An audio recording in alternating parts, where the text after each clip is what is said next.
তোমাকে যদি আমার করে না পাই, আমার জীবন তো চলবেই। তবু তোমাকে না পাওয়ার সেই আবেগ চিরকাল বুকের ভিতরে কাটা হয়ে বেঁধে থাকবে।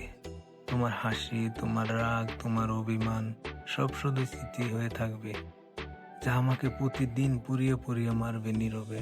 সারাটি জীবন বুকের বাঁ পাশে থাকবে তোমার শূন্যতা, একটা অপূর্ণ ভালোবাসার দাগ হয়ে লেগে থাকবে আমার জীবনে। এটি তোমার পাগল। তুমি যে এত সুন্দর করে অবহেলা করছো, সেটাই বা পারে কয়জন? তাই আমি তোমার প্রতি বিরক্ত না, বরং মুগ্ধ। তোমায় ভালোবাসতে পেরেছি, সেটাই হয়তো শত জন্মের ভাগ্য। কোনোদিন যদি আমি সফল হই, সেই গল্পের সেরা হবে আমার মায়ের দোয়া। তোমার সাথে কাটানো সব মুহূর্ত আমার জীবনের সব থেকে সুন্দর অধ্যায় ছিল। যে পরিমাণে আমি তোমাকে ভালোবাসতাম, তুমি পুরো দুনিয়া খুঁজে দেখিও, কেউ তোমাকে আমার মতো ভালোবাসবে না। শুনেছি এখন নাকি তোমার খুব পছন্দের একজন মানুষ আছে, তবে সে কি আমার মতো যত্ন করে তোমায় ভালোবাসে?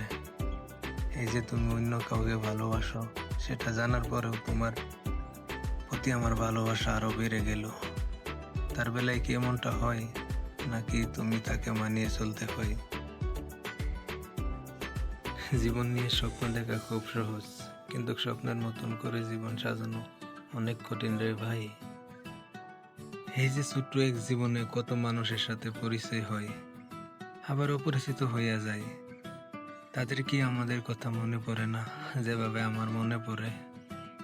হাজার পরিচিত মানুষের মাঝে খুব একা হয়ে যায়, কেউ তখন আমায় পায় না।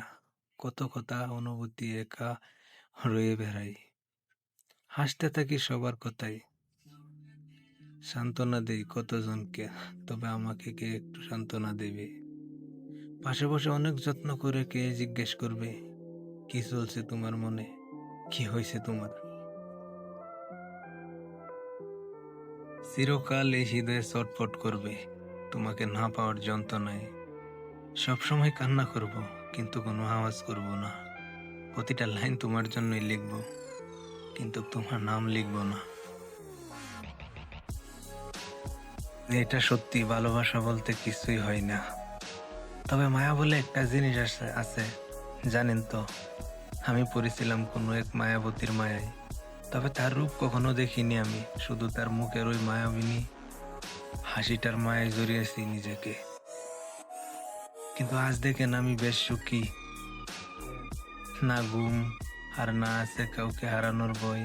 এখন শুধু বড্ড খিদে লাগে, তবে সেটা খাবারের জন্য নয়, তাকে আমার এই দুই নয়ন ভরে একটিবার দেখার খিদে।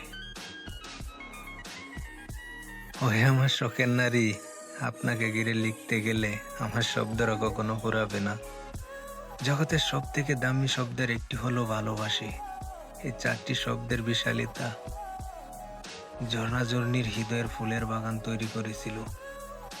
ভালোবাসি শব্দটা একটা লাবণীয়। ভালোবাসা কেমন হয় তা আমি জানি না, আমার সংজ্ঞায় ভুল থাকতে পারে, কিন্তু আমার অনুভূতিতে কোনো ভুল নেই। আমি সত্যি অনেক ভালোবাসি আপনাকে।